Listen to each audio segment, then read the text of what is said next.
Welcome to Boomer Technician. Today, we're in the shop and I'm looking to address an issue that's bugged me for a couple of years. I don't have any running water out here. Now, I can clean my hands using a waterless hand cleaner, but you know, even after you've wiped your hands off on a paper towel, there's still that grit on your fingers. And you know, you don't want to be opening the doorknob with gritty hands. You don't want to go in the house with gritty hands. So what we really need is a faucet that's got a little flow of water so I can properly rinse my hands off after I've cleaned them with the waterless hand cleanser. Now, we do have a heated shop, so we don't have to worry about any freezing pipes, but what we don't have is any running water. So I'm going to have to find a solution that's going to work for what I have out here. I do have a perfect space for it. It's right behind me next to the door. It's a great place to put the sink because you can clean your hands just before you leave the shop and head back into the house. And in addition, I think I found a perfect solution for a sink that doesn't require running water. So we'll go ahead and take a look at that right now. So this is it. It's a portable hand washing station that I purchased from Bandimere Speedway. They used it at their original location up on Thunder Mountain, and it really should work pretty well. Couple issues with it. It's got this big paper towel dispenser. It's way bigger than I need. It's bigger than a bushel basket. It's also got two separate bowls. I only really need one, and it's a little large. But I think with some modifications, we can set it up so it can work perfectly. Oh, and there's one other issue. It's a little hard to empty it out, as I'll show you, out on the driveway. So the washout sink has got some rainwater in it, and the only way I can drain it out is to physically lay the thing down on the ground.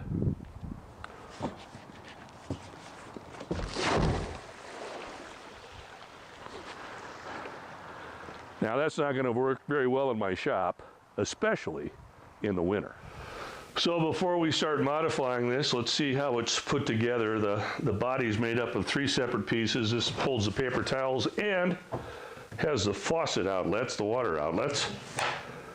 And then there's a middle panel that has the two basins that are attached together. We'll have to cut those two apart. And then the main tank forms the base, and there's some plumbing in addition to that, but I think we only need to cut these, well, we're going to remove the towel dispenser and then cut the body and the bowls down so it's just one bowl by itself.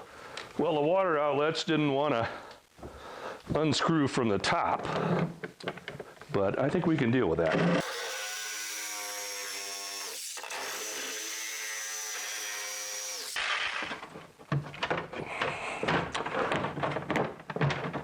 Problem solved.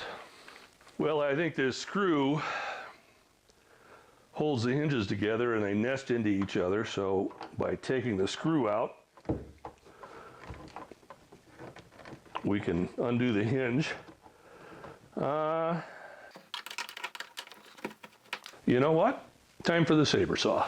All right, I've got two separate bowls. Oh, one more cut.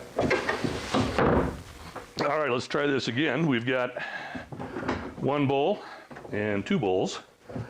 We do need to put a bracket here for those hinges to fit into, but other than that, we're in good shape. I'm going to go ahead and start cutting the body down now. Well, I haven't really talked about how the plumbing works. This unit has a double wall construction, so all the way around is the fresh water storage, and then the brown water, the water after you clean your hands, drains into the center. They actually got the bottom of the center tank cut out because we're going to put a bucket right there and capture the water with that. It's only going to be me using it, and really I'm just rinsing pumice from the hand cleaner off so the water won't get dirty very quickly.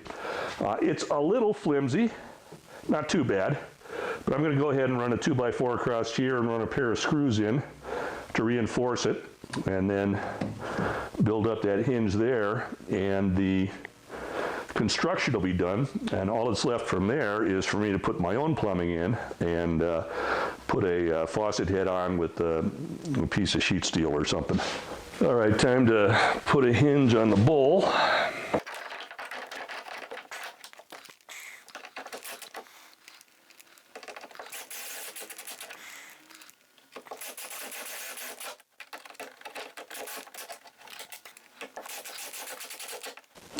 There we go.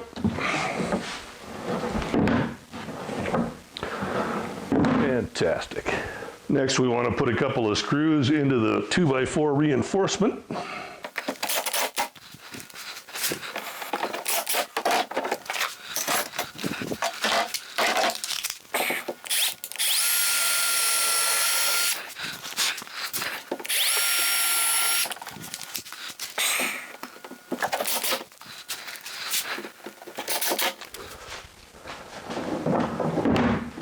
Nice and solid.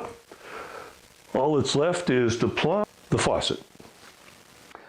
At this point, we're going to drill a pair of holes on the front of the tank. The plumbing used to run across the bottom and up the back, but since we don't have any water in the tank, we can just run the lines straight into the face of the tank. If you're familiar with these, you know it's got a foot pump, and there's an inlet and an outlet. The plumbing's very straightforward. So we're going to get this base plate bolted down, and once we've got the foot pump mounted and the lines going into the back, we can move on to the next step. Okay, so far we've mounted the hinge, reinforced the back, and run the two lines through from the foot pump to the back side of the sink.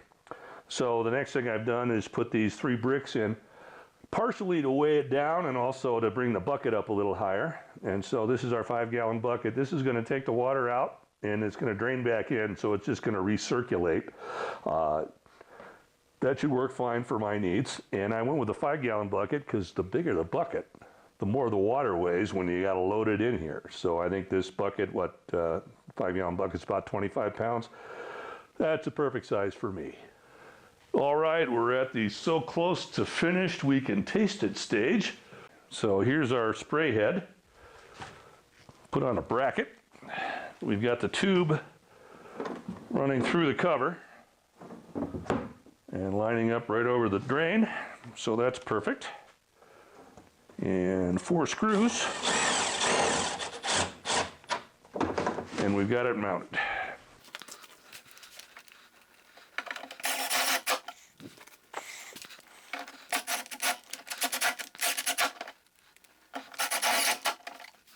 All right, now all we need to do is pull this tube down a little and pop her into the spray head. And we're almost there. Okay, the last piece of the puzzle here is the water pickup in the bucket. And instead of using the milky white tubing, I went to a clear tubing because it's a lot more flexible. This is just capping off the end of the tube and creating a weight so it drops to the bottom of the bucket. But the actual water intake are these holes I've made in the tubing so that we're drawing from the middle of the bucket rather than the sludge at the bottom. Hopefully there isn't a lot of sludge there, but there's going to be some pumice and other things that are going to drop out when I'm washing my hands. So I want to pull from the middle of the water and not the bottom. All right, time to put her to the test. Oh yeah, that's what I call a home run. So there you go, a washout sink in my shop. I'm really happy with the results. It didn't cost me a whole lot, fortunately, because I picked the sink up used. The hardware that I put together was maybe $30, probably not even that. And now I can rinse the grit off my hands before I go in the house. And speaking of going places, remember this, no matter where you go, there you are. I was getting ready to wrap up my shop sink project and I saw the first duck of spring, so thought I'd share her with you.